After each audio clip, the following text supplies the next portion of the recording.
Então, só para fazer uma recapitulação rápida, no capítulo 26 a gente terminou com aqueles líderes dizendo se ele não tivesse apelado a César, ele poderia ser solto. Mas como ele apelou para César ele vai. Então, quando Paulo foi tratado por Jesus, ali na sua conversão, uma frase que marca muito a vida de Paulo ele é um vaso escolhido por mim para levar o meu nome diante de gentios e dos reis e dos filhos de Israel. Então, Paulo já tinha levado aos filhos de Israel, judeus, tinha levado aos gentios, e Deus vai trabalhando a vida dele, e ele já falou para um rei, o rei Agripa, mas ele queria chegar a Roma, o centro do Império Romano. É como se hoje alguém dissesse, algum americano, eu quero ser julgado por Donald Trump. Ou se fosse um russo, eu quero ser julgado pelo Vladimir Putin. Ou se fosse um chinês, eu quero ser julgado pelo Xi Jinping. Paulo disse, eu quero ser julgado por César. A Mel vai projetar ali a imagem daquela região para a gente entender um pouco desse capítulo 27 de Atos. Ele vai ser levado de barco até Roma. Então, vai fazer uma parada em Sidom. Está tudo isso no capítulo 27 de Atos.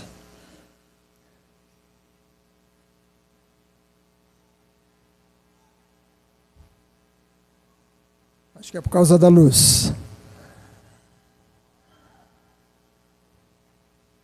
Ele está meio escuro ali.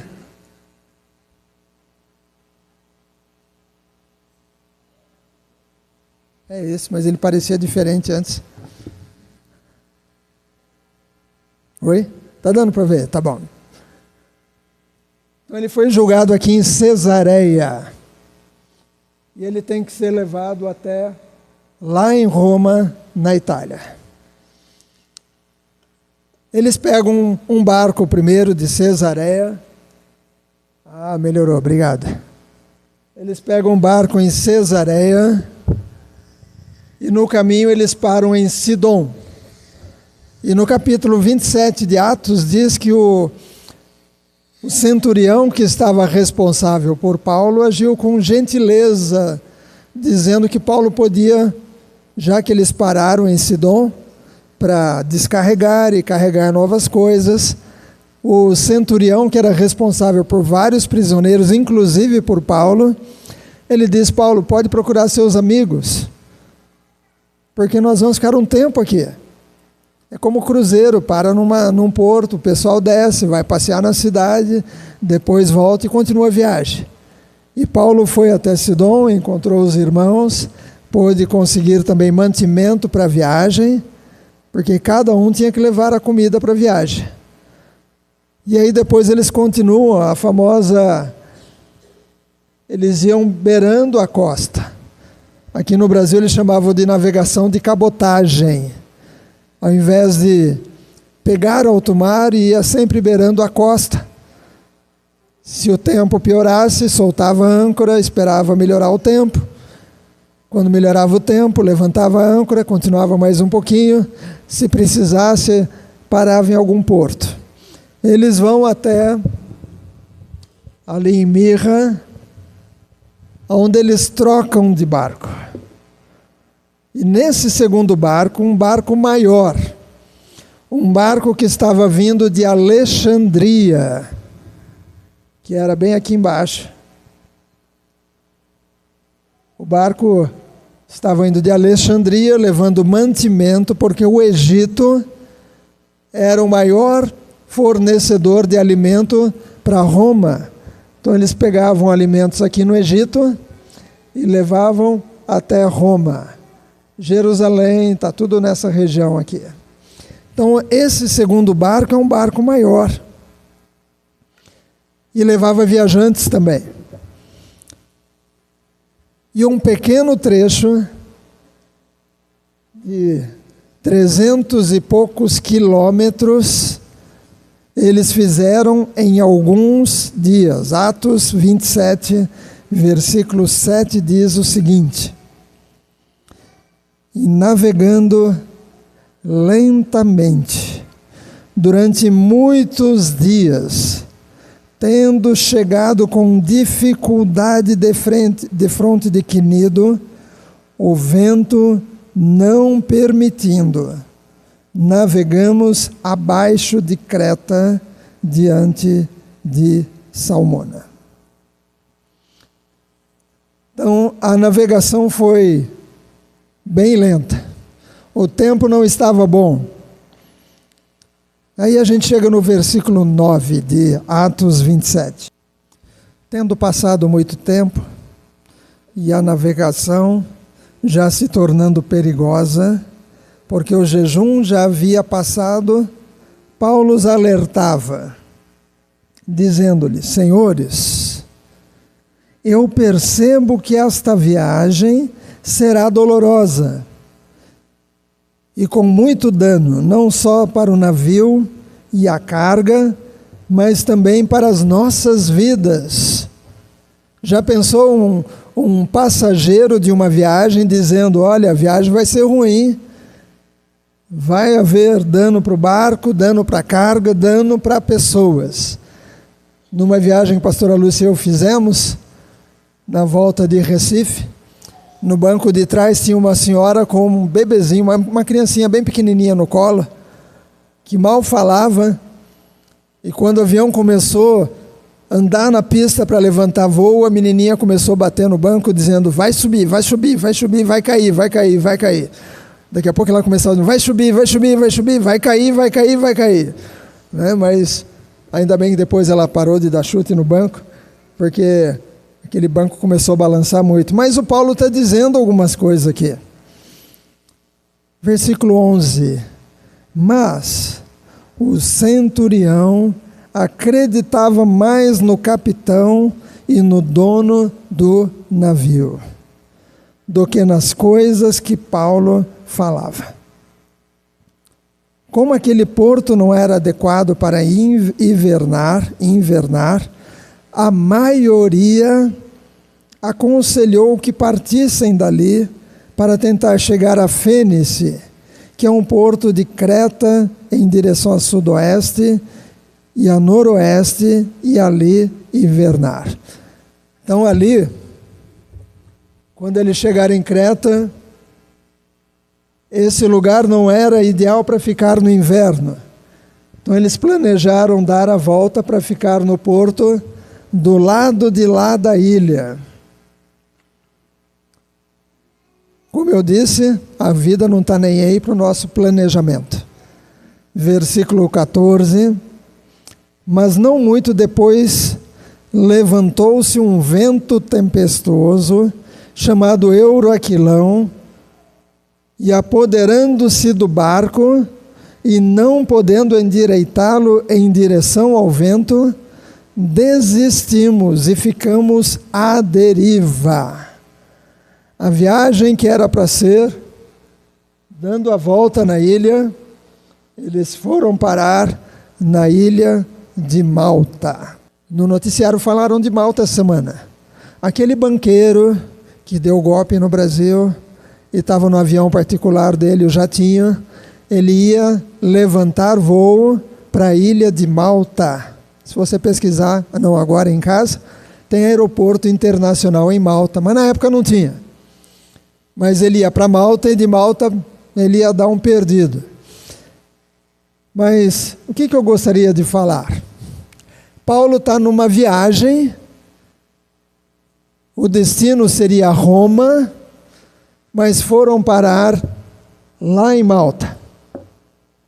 Depois de muitos dias, de grande tempestade. Você lê em casa depois Atos 27, vai descobrir que durante toda essa viagem, o Paulo já tinha dito, olha, a viagem vai ser custosa, tanto para o barco, para a carga, que era um navio de carga, levando mantimento para Roma, quanto para os passageiros. Mas diz a Bíblia que o centurião acreditava mais no capitão e no dono do barco do que nas coisas que Paulo falava. Então, na nossa vida diária, a gente não sabe o que vai acontecer daqui a 3 meses.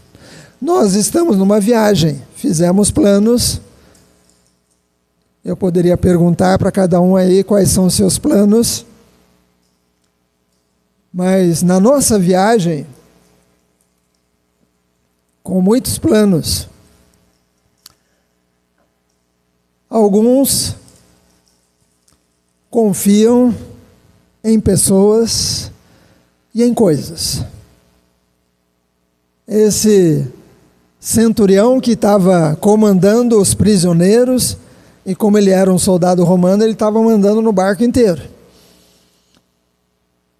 Ele disse, vamos para o outro lado da ilha de Creta.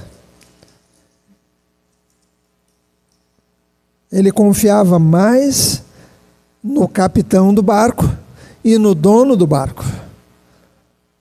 Dá para notar que são pessoas diferentes. Um era um dono, outro era o capitão. O nosso barco lá de Manaus, não o de hoje, que é de alumínio, o anterior, que era de madeira, a Fátima acho que navegou nele também, né? Não chegou a navegar. O Luiz foi. Eles fizeram uma viagem uma vez e contrataram um homem que seria o capitão do barco, o timoneiro. E uma certa hora da noite, meu irmão passou lá onde o timoneiro estava pilotando e disse, está tudo bem? E o timoneiro disse, tranquilo. Aí meu irmão estava cansado, foi dormir na cabine. Ele mal entrou na cabine e de repente maior barulho. E o barco tinha saído do rumo e entrado no meio de umas árvores lá. Na realidade, quando o homem falou tranquilo, ele já estava cochilando. Então, toda vez que meu irmão ouve alguém falando tranquilo, ele fica preocupado. Esse capitão, ele disse, não, o centurião disse, não, o capitão sabe, ele disse que dá para viajar, ele sabe de navegação, já deve ter feito essa viagem muitas vezes, o dono do navio não quer perder o navio dele, ele não vai pôr o negócio dele em perigo.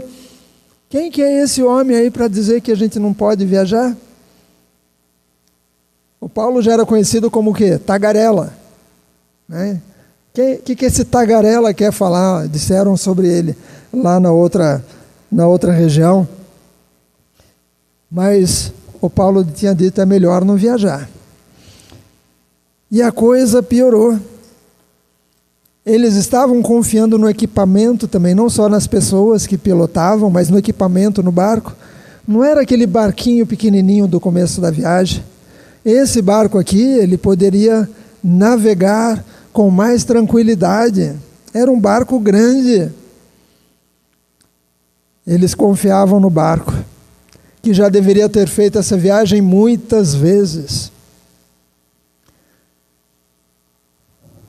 E não só o centurião confiou mais no capitão e no dono, mas diz ali no versículo 12, e como aquele porto não era adequado para hivernar, a maioria aconselhou que partissem dali para tentar chegar a Fenícia, que é o porto de Creta na direção sudoeste, ou seja, dar a volta. Uma viagem simples em volta de uma ilha. A maioria disse, vamos viajar. Vamos viajar. O capitão dizia, podemos viajar. O dono do barco dizia, podemos viajar, está tudo tranquilo. A maioria estava dizendo, podemos viajar. E eles resolveram viajar. O salmista, lá no Salmo 20, versículos 7 e 8, diz: uns confiam em carruagens e outros em cavalos, mas nós lembraremos do nome do nosso Deus. Nós lembraremos do nome do nosso Senhor, nosso Deus. Nessa nossa vida que a gente leva, lá no trabalho, lá nas reuniões de família, no bairro, nós vamos encontrar muita gente que confia nas pessoas e confiam nas coisas, no meu carro, no meu equipamento, na minha empresa, no meu avião, na minha casa. Eu confio nos meus empregados ou no meu patrão.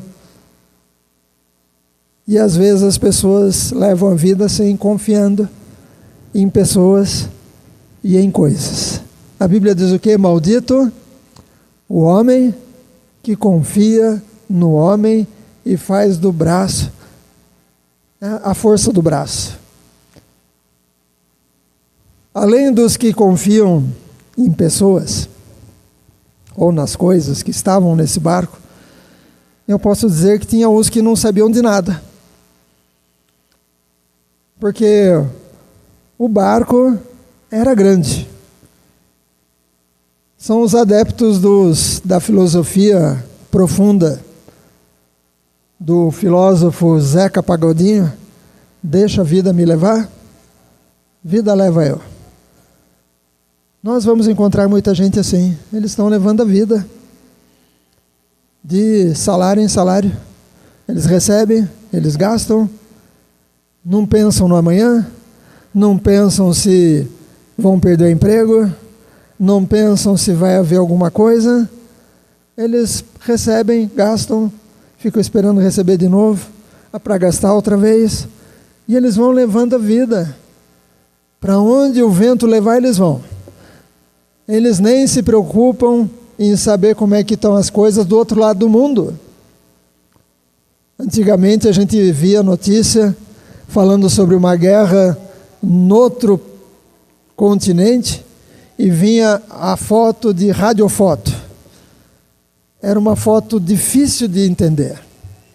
Era uma foto que era tão ruim, mas tão ruim, que parecia aquelas fotos de televisão quando estava com problema, cheia de chuvisco. Mas hoje não, a gente pode ficar sabendo no exato momento, ao vivo, o que está acontecendo em Israel, o que está acontecendo na Rússia, o que está acontecendo na Ucrânia. Mas tem gente que não quer saber o que acontece no outro lado do mundo, porque eles acham que o que acontece lá não influencia aqui. Eles acham que está tudo tranquilo aqui, então não tem problema. Mas não é bem assim. Quando Jonas foi mandado para Nínive, porque Deus ia destruir Nínive, e ele foi lá e ele profetizou e ele avisou, e as pessoas aceitaram a palavra do profeta e fizeram um jejum. Até mesmo os animais fizeram um jejum por ordem do que comandava lá em Nínive. E o Jonas ficou bravinho, ficou de beiço, porque ele viu que Deus iria perdoar Nínive. Nínive era uma cidade terrível para o povo de Israel. Nínive era uma cidade má.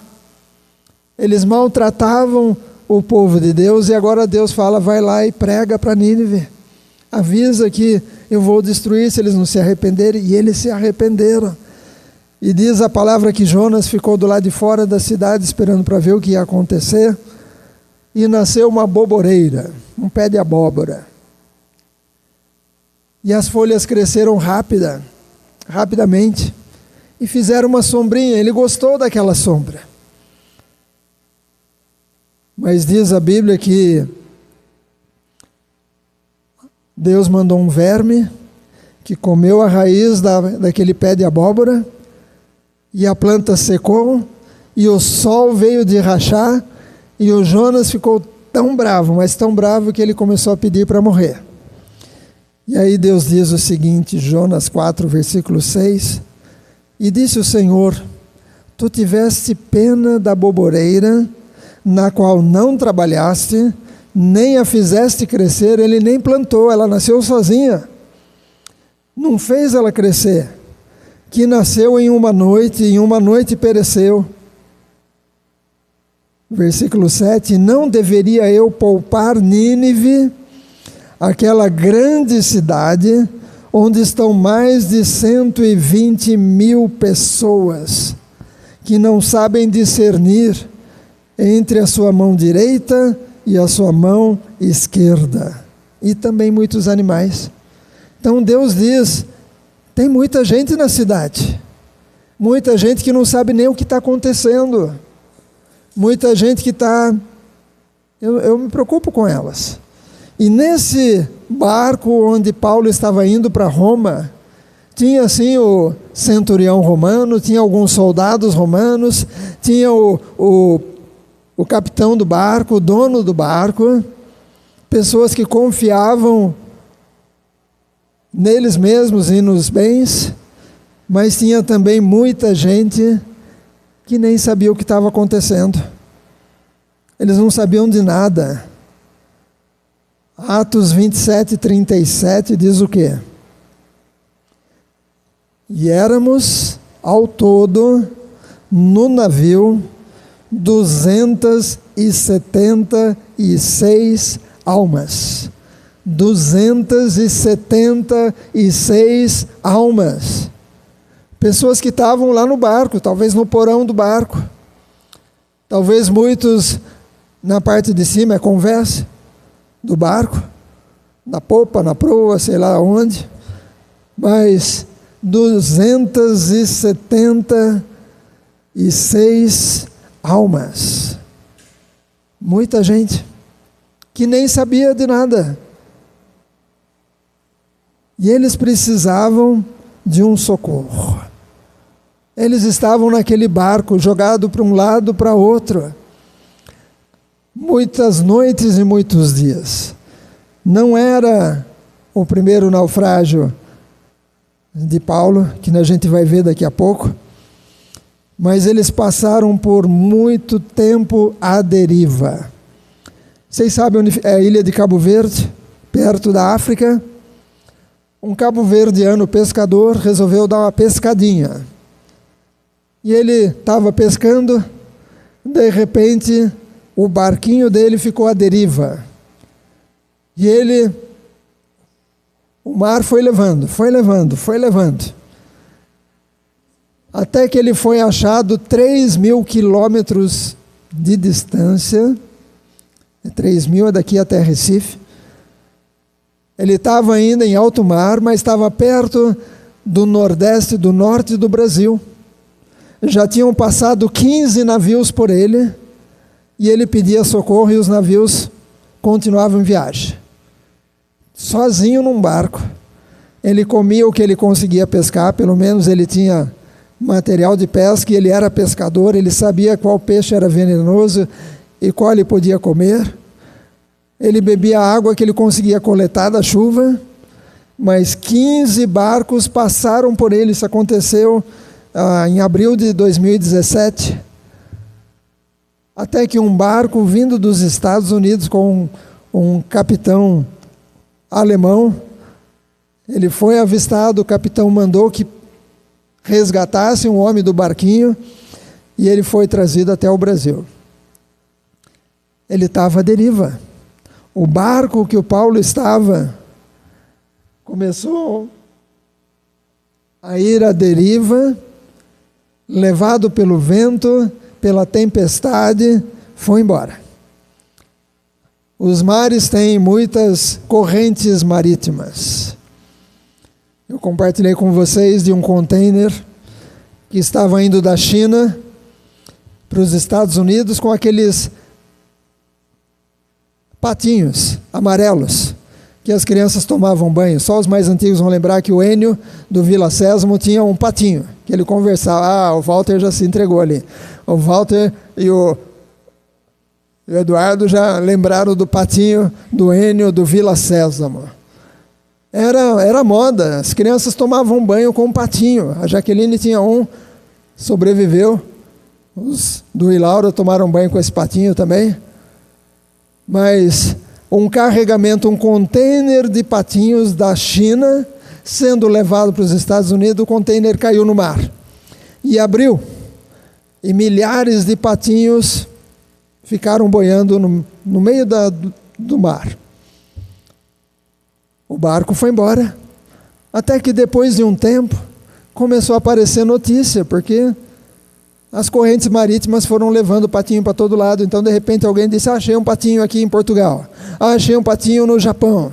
E a companhia que tinha comprado esses patinhos lançou um desafio. Ela pagava um valor alto para cada patinho que fosse encontrado e devolvido, só para propaganda.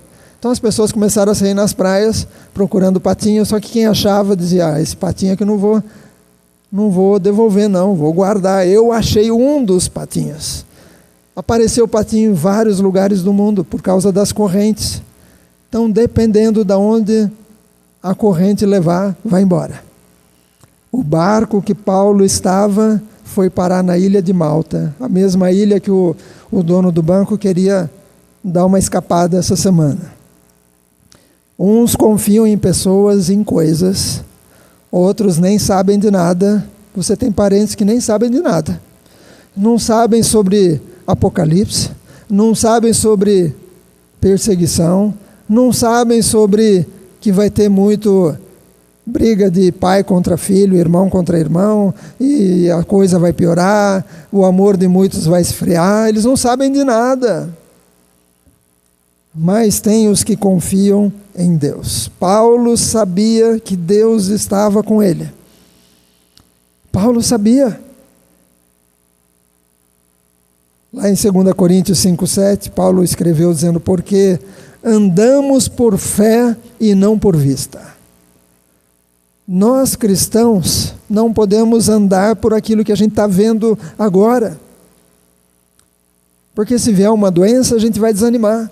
Se vier um desemprego, a gente vai desanimar. Se vier um problema na casa, na família, a gente vai desanimar. O Paulo está dizendo: eu não vivo pelo que eu vejo. Eu vivo pela fé. Para Timóteo, ele escreveu lá em 2 Timóteo 1,12: porque eu sei em quem eu tenho crido, e estou bem certo que Ele é poderoso para guardar o que eu tenho confiado nele até aquele dia. Paulo está passando por esse momento difícil do barco. Aliás, Paulo passou por 3 naufrágios. 3.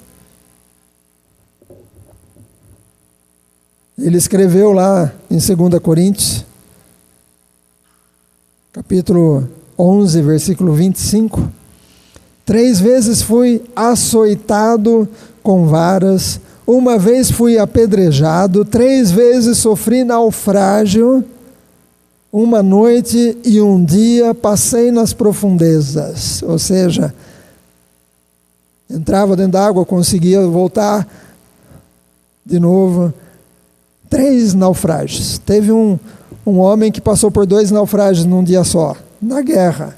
Ele estava num barco, o barco foi torpedeado, ele conseguiu se agarrar a algumas coisas, um barco passou, socorreu, o segundo barco foi torpedeado de novo.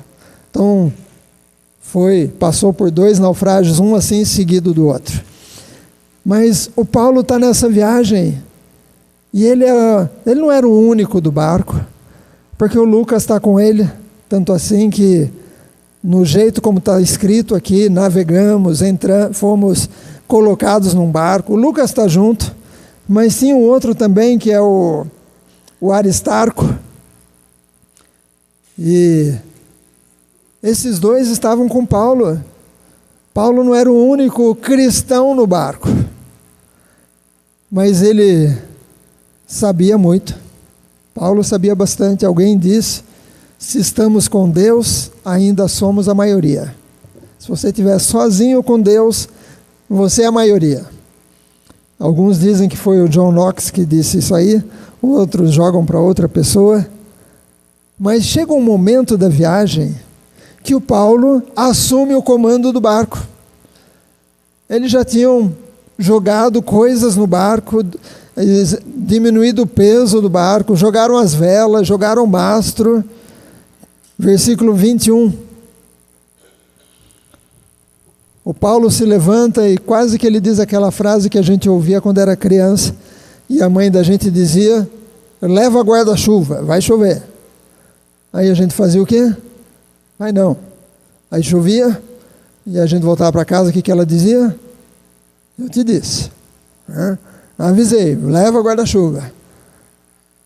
O Paulo se levanta e quase que ele diz para o grupo: eu disse para vocês, era para a gente ter ficado lá atrás, não era nem para a gente ter saído lá de Quinido, era para a gente ter ficado lá, esperado esse tempo. Havia um tempo do ano que não podia viajar, eles ficavam parados meses e meses esperando passar as tempestades. Versículo 21, mas após longa abstinência, Paulo se levantou no meio deles e disse: senhores, devíeis ter me ouvido e não ter partido de Creta, e assim evitariam esse dano e perda. E agora eu vos exorto para que tenham bom ânimo, porque não se perderá a vida de nenhum homem dentre vós, somente o navio. Somente o navio nós vamos perder. Eu acho que numa hora dessa o dono do navio não gostou muito. Versículo 23, porque esteve comigo esta noite o anjo de Deus, de quem eu sou e a quem eu sirvo. Eu sou de Deus, eu sirvo a Deus, e Deus mandou o anjo dele falar comigo essa noite. Foi que o anjo disse, versículo 24: não temas, Paulo, é necessário que sejas levado diante de César. É necessário que sejas levado diante de César, e eis que Deus te deu todos os que navegam contigo. Portanto, senhores, tende bom ânimo, porque eu creio em Deus, que será assim como me foi dito. Então, nós fazemos muitos planejamentos. Eu vou abrir uma empresa, eu vou conquistar clientes, eu vou ganhar muito dinheiro, e aí as coisas fogem do controle. Eu vou casar com essa moça, ou com esse rapaz, e vem os planejamentos, mas de repente as coisas saem do controle. Como aquele humorista disse, a vida não está nem aí para o nosso planejamento. Onde você trabalha, onde você mora, na sua família, as pessoas com quem você troca mensagens, tem uns que confiam em pessoas, estão confiando no governo, estão confiando nessa ou naquela pessoa, estão confiando naquele ou naquela situação, estão confiando na empresa, no negócio, no carro. Maldito o homem que confia no homem. Você tem conhecidos, pessoas que você vai olhar o status de vez em quando, e ao invés dela estar na igreja buscando a Deus, ela está fazendo festa. Está cuidando da vida, achando que vai ter muitos anos pela frente. São aqueles que não sabem de nada. Mas tem aqueles que confiam em Deus. É nesse grupo que nós precisamos estar. O Paulo avisou, não só ele assume o controle do barco, Ele começa a dizer as coisas, de repente os marujos começam a querer soltar um botinho salva-vida, que era um barquinho pequeno, para poder parar o barco num lugar seguro, e todo mundo entrava no botinho, todo mundo não, um grupo de cada vez, ia até a praia, voltava e ficava fazendo essa viagem. Os marinheiros começaram a querer soltar o botinho para fugir e largar os outros para trás. O Paulo disse, não deixa eles fugirem, porque se eles fugirem, todo mundo vai morrer. Todo mundo tem que ficar no barco. Todo mundo. E o centurião cortou as cordas do bote salva-vidas, do barquinho. O Paulo está comandando o barco. Ele nunca foi timoneiro, nunca foi dono de barco, mas agora ele está dizendo o que fazer e o que não fazer. Tem um momento que ele pega pão e ele diz, gente, faz tempo que vocês não comem. E ele levanta, ele dá graças, como Jesus fez no dia da ceia, que levantou o pão, deu graças e depois partiu e deu para os discípulos. O Paulo naquele barco, com aquelas 200 e tantas pessoas, mais o centurião, mais o dono, ele disse, vocês têm que comer alguma coisa, porque ainda vamos ter alguns dias de viagem. E ele agradece pelo que ele tinha de alimento, ele anima o povo e eles comem. Todos comeram. Depois de comer, eles jogam a farinha no mar. E o barco vai naufragar. Mas ninguém morreu. Você e eu somos como Paulo, num barco, perto de pessoas que não confiam em Deus. Você tem um parente assim? Ou talvez um parente, como Dona Rosa fala de um parente dela, que não confia em Deus. Confia, faz oração para o outro lado. Mas a gente tem que estar firme, dizendo, eu confio em Deus. Eu sirvo a Deus, eu sou de Deus. E se Deus quiser mandar um anjo falar com a gente, Ele vai mandar. Se Ele quiser mandar uma pessoa para falar com a gente, Ele vai mandar. Se Deus quiser falar com a gente em sonho, Ele vai falar. Se Deus quiser falar com a gente pela Bíblia, Ele vai falar. Se Deus quiser falar com a gente numa escola bíblica, ou num culto online, ou num culto à noite, Ele vai falar. Mas nós, se você é crente, lê a Bíblia, ora, vem à igreja, assiste os cultos, se preocupa, você sabe mais do que os outros parentes, do que os outros companheiros de trabalho. Você sabe mais do que vai acontecer. Vai haver guerras, vai haver nação contra nação, reino contra reino. Vai se levantar alguém que vai dizer, eu sou a solução para acabar com as guerras, acabar com as enfermidades. O anticristo vai se levantar.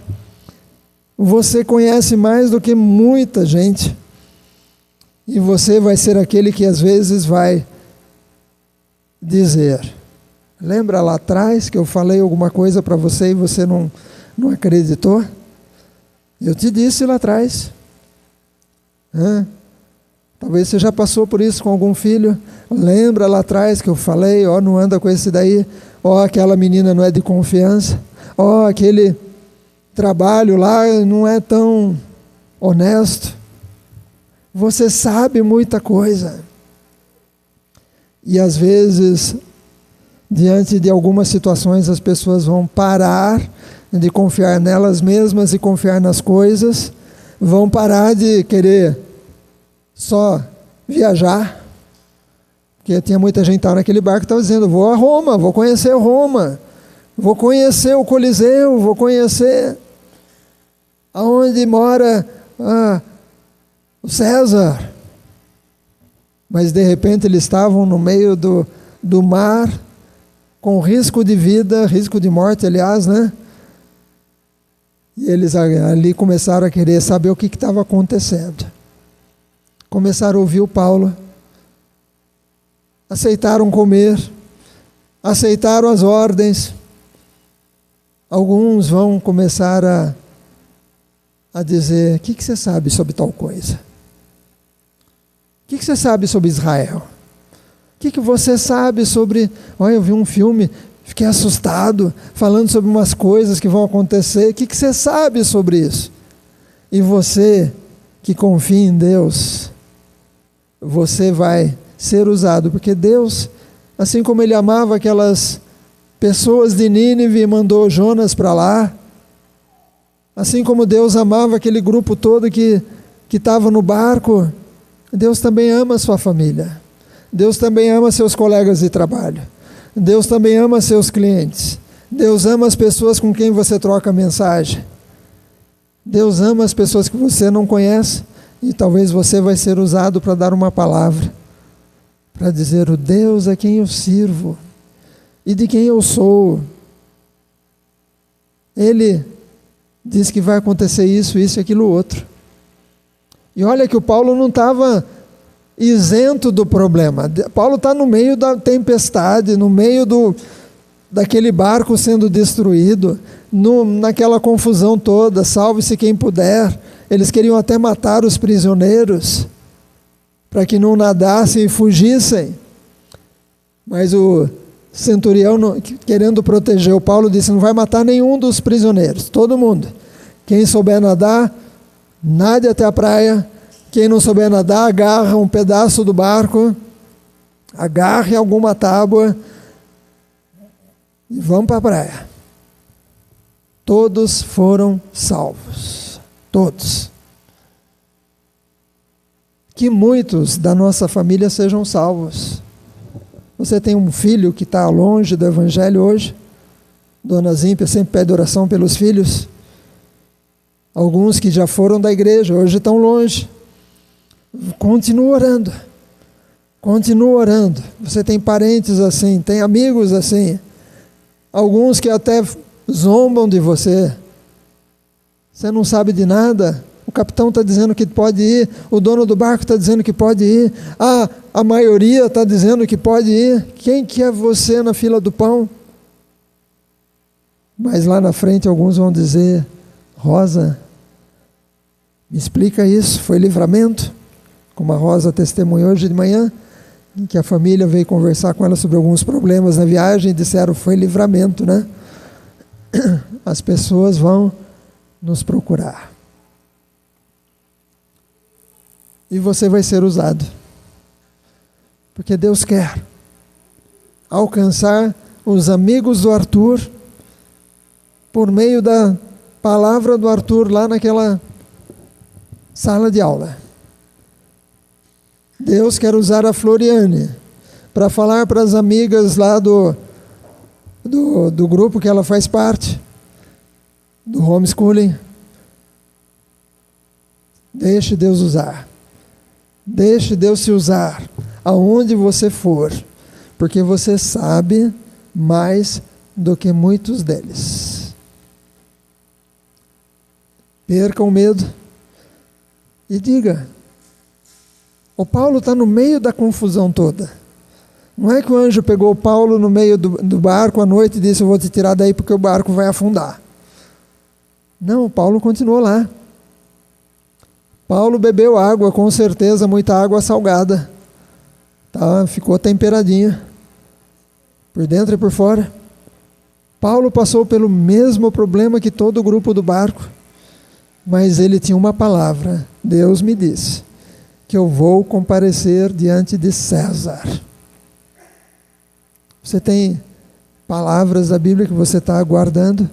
A principal que você precisa ter é: Deus prometeu um dia me dizer: bem está, servo bom e fiel, entra no gozo do teu Senhor. É uma promessa. É uma promessa, mas tem muitas na Bíblia. Leia, compreenda. Seja daqueles que entendem dos tempos. A gente brinca em casa que Dudu é cultura também. A gente estava voltando para casa hoje, e aí o Dudu disse o quê? Vai chover, as andorinhas estão voando baixo. E a gente falou: é, Dudu? É, porque os bichinhos que as andorinhas comem, se elas estão voando lá em cima, é porque não tem vento. e elas estão comendo os bichinhos lá em cima, mas quando vai chover, os bichinhos voam baixinho e as andorinhas ficam voando baixinho. Ele disse, quando vai chover, olha lá as andorinhas voando baixinho. Aprendemos com o Dudu. Amém? Então você também tem muita coisa para dizer, até as crianças, porque você sabe e você vai ser usado para abençoar pessoas, ajudá-las. E às vezes vai ser num dia bem difícil, bem dolorido. Vamos ficar em pé.